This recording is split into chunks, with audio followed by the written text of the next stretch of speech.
दूसरी बात हमारी रही है नॉर्मलाइजेशन की। भाई नॉर्मलाइजेशन से नंबर बढ़े हैं, कम हुए हैं, कितने कम हुए हैं, कितने बढ़े हैं, इस बारे में बात करते हैं। अगर नॉर्मलाइजेशन की बात करते हैं तो अभी मेरी एक लर्नर से बात हो रही थी, तो वो बता रही थी कि उनका पेपर 1 में जो उन्होंने आंसर की से मैच किया था, जो आंसर की से मैच किया था वो स्कोर था 130। पेपर 1 का 130 उनका स्कोर था आंसर की से मैच करने पे। जो रिजल्ट में आया है वो है उनका कुछ 125। ठीक, एक और लर्नर है मेरी, उनसे बात हुई, 127 आए हैं उनके, वो उन्होंने आंसर की ही नहीं मैच की, तो उनका तो पता नहीं लग पाया।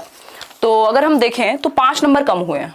सीडीपी में वो कह रही थी मेरे 30 आउट ऑफ 30 हैं, वो एज इट इज हैं। इवन पेपर 2 में भी उनके 28 हैं, तो वो एज इट इज हैं। सीडीपी के मार्क्स पे उनके कोई फर्क नहीं पड़ा। वो डिपेंड करता है कौन सी शिफ्ट थी, कितना अंतर था। तो एवरेज आउट होके मुझे लगता है 2, 4, 5 नंबर का आपका अंतर होगा। बाकी आप कॉमेंट्स में बता दीजिएगा कि कितना अंतर आपको देखने को मिला। ठीक, तो हम कह सकते हैं कि 5 नंबर यहाँ उनके डिक्रीज हुए, -5 हुए, अगर हम देखें जो भी शिफ्ट उनकी रही होगी। फिर इसके अलावा अगर हम बात करते हैं आपकी पेपर 2 की, तो पेपर 2 में उनके 110 नंबर थे एज पर आंसर की, और अभी 2 नंबर बढ़ गए हैं, 112 हो गए हैं रिजल्ट में। ठीक, तो 2, 4, 5 नंबर का अंतर है, ज्यादा अंतर नहीं है। बट आपके लिए क्वालिफाइंग और डिस्क्वालीफाई करने का एक कह सकते हैं कि स्थिति हो सकती है ना। किसी से तो पता लगा कि उन्होंने तो बहुत ही कम नंबर लगाए थे और ज्यादा बढ़ गए। ऐसा तो खैर नहीं है कि बहुत दुनिया ही अलग हो जाए कि आपके आ रहे थे 45 और आपके 90 आ जाए, वो तो पॉसिबिलिटी नहीं है। बट हाँ, कह सकते हैं कि 2, 4, 5 नंबर इधर या उधर चल रहे हैं अभी तक के हिसाब से। तो ये एक बात है। अब ये आपको पता ही था नॉर्मलाइजेशन की प्रक्रिया है, तो उतने 10 नंबर एक्स्ट्रा लेकर के आने ही चाहिए हमें, कि बढ़े तो बढ़ जाए, कम हो तो कम हो जाए। ठीक, तो नॉर्मलाइजेशन की बात मैंने कर दी आपकी। नॉर्मलाइजेशन आपका अप्लाई हुआ है, लागू हुआ है।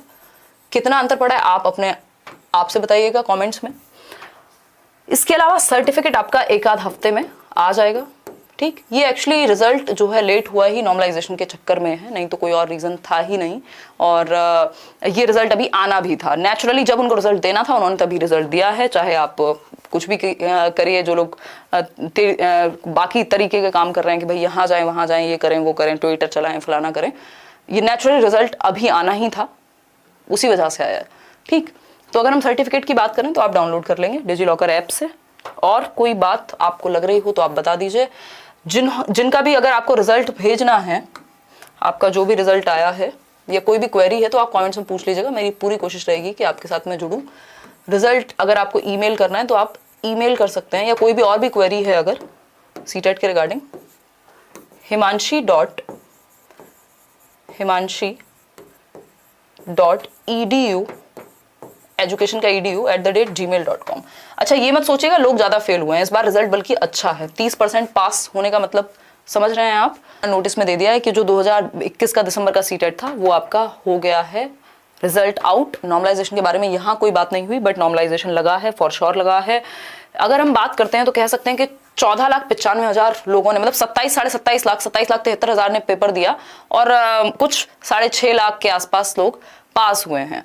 ठीक, या 7 लाख के आसपास। दैट मीन्स अगर वैसे देखें ओवरऑल तो कुछ 20+% बनेगा। लेकिन अगर हम पेपर 1 और पेपर 2 की देखें कि पेपर 1 में जो लोग, ये मैं क्लास ले रही थी तो बीच में आपका रिजल्ट आया, अगर हम बात करते हैं पेपर 1 की तो कह सकते हैं कुछ 29% या 30% लोग, 29.7%, जो कि अच्छा रिजल्ट माना जाएगा परसेंटेज का। और पेपर 2 की अगर हम बात करें तो कुछ 17% लोग पास हुए, 17.2। ठीक, तो ये है परसेंटेज पास होने की। ये जब तक ये ऑनलाइन शुरू नहीं हुआ था 2018 में, ये परसेंटेज हुआ करता था 2, 3, 5%। फिर ये बढ़ बढ़ के बहुत सारा इम्पैक्ट हुआ। खैर, अगर हम बात करते हैं तो ये है आपका रिजल्ट का परसेंटेज।